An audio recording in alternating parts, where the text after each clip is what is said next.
так вот у нас работает наш младший сын. Подрастающее наше поколение трубочистов. Так, рабочий момент.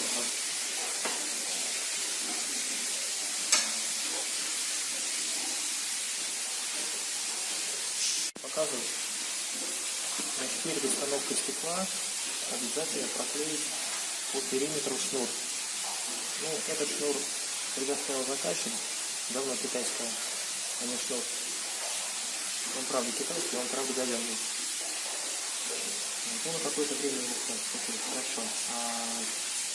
Стекло будет опираться нижней кромкой на раму, соответственно, на нижней кромке рамы мы обязательно приклеиваем кусочки из этого самого шнура, для того, чтобы стекло опиралось на него.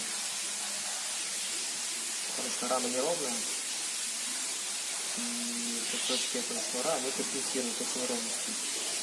Немножко, но компенсируют, хотя шнур не совсем сюда подходит. Вот, но другого здесь нет. Вот так вот, в принципе, все просто. Все. И дальше уже стекло встанет в раме. Дальше.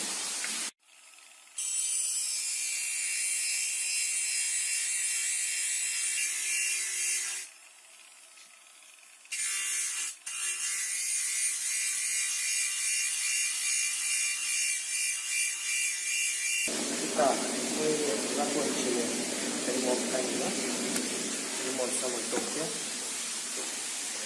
Мы переделали крепление петли чугунной. Мы переделали крепежные вот такие вот металлические планки с одной и с другой стороны стекла, которые держат само стекло к раме дверцы. И, собственно, проклеили шнур, заменили само стекло.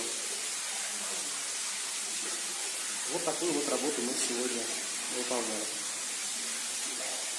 Всем пока. Обязательно подписывайтесь на канал. Пальцы кверху. Кому не нравится, пальцы к низу. Оставляйте комментарии внизу под видео.